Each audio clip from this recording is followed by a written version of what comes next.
दुर्लभ बीमारियों के मरीज कोरोना काल में बेहाल रहे हैं। अब 28 फरवरी को रेयर डिजीज डे और अगले महीने के आखिर तक आने वाली रेयर डिजीज पॉलिसी के चलते उम्मीद है कि इन मरीजों पर एक बार फिर से सबका ध्यान जाएगा।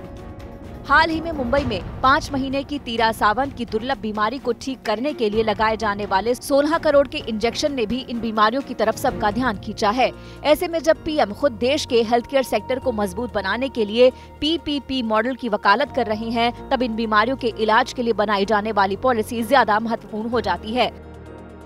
आज पूरे विश्व में भारत के हेल्थ सेक्टर की प्रतिष्ठा और भारत के हेल्थ सेक्टर पर भरोसा एक नए स्तर पर पहुंचा है। हमें इस भरोसे को ध्यान में रखते हुए भी अपनी तैयारियां करनी है।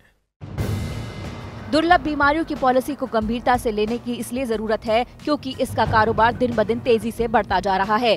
एक अनुमान के मुताबिक इन बीमारियों की दवाओं का कारोबार सालाना 12.3% की दर से बढ़ रहा है और 2024 तक इसके 242 अरब डॉलर पहुंचने का अनुमान है। वहीं बीते कई वर्षों से बजट में दुर्लभ बीमारियों को लेकर बड़ा उदासीन रवैया रहा है।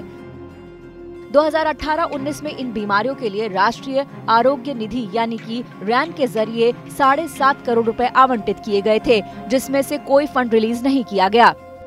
वहीं 2019-20 में 25 करोड़ का आवंटन हुआ और महज 1.5 करोड़ रिलीज किए गए। रैन से मरीज को केवल एक मुश्त 15 लाख मिलते हैं, जो किसी भी दुर्लभ बीमारी के इलाज के लिए काफी नहीं है। नई पॉलिसी में जो शर्तें लगाई गई हैं, उससे कई दुर्लभ बीमारियों को इस पॉलिसी का फायदा ही नहीं मिलेगा। वहीं रेयर डिजीज के मामले में भारत का हाल काफी खराब है। दुनिया की करीब 4 से 6% आबादी दुर्लभ बीमारियों का शिकार है। दुनिया में करीब 30 करोड़ लोग रेयर डिजीज से पीड़ित है। यानी चुनौती बड़ी है और सरकार अभी इसमें काफी पीछे नजर आती है।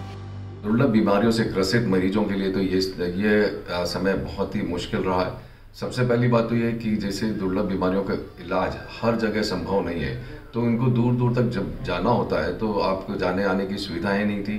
दूसरा, इस समय दवाइयाँ भी जब ट्रांसपोर्ट नहीं हो पा रही है, क्योंकि ये रूटीन दवाइयाँ नहीं जो हर जगह उपलब्ध हो। डायग्नोसिस में प्रॉब्लम है, जांच करने में देरी होती है, उसके बाद मैनेजमेंट में प्रॉब्लम है, बहुत सारा पैसा का इन्वॉल्वमेंट है, दवाई नहीं है, जो दवाई है वो बाहर है, यहाँ पर कोई क्लिनिकल ट्रायल्स नहीं है। इसी वजह से यहाँ पर रिसर्चेस जो हो रहा है वो रेयर डिजीज़ को फोकस करके नहीं हो रहा है। इन बीमारियों को समझने में भी भारत काफी पीछे है। दुनिया भर में 7,000 बीमारियों को दुर्लभ बीमारी की कैटेगरी में रखा गया है, जबकि भारत में महज 450 बीमारियों को इस श्रेणी में रखा गया है, जिसमें से केवल 7 का ही इलाज देश में मुमकिन है। ऐसे में सरकार को इस पर रिसर्च बढ़ाने के साथ ही इसके इलाज के लिए भी दखल देने की जरूरत है।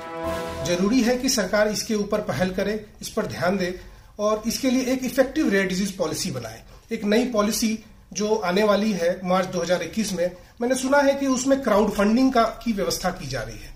मुझे लगता है कि क्राउड फंडिंग कभी भी एक अस्थायी व्यवस्था नहीं हो सकती है। जेनेटिक काउंसलिंग का सेंटर होना चाहिए, सब फैमिली को जेनेटिक काउंसलिंग मिलना चाहिए।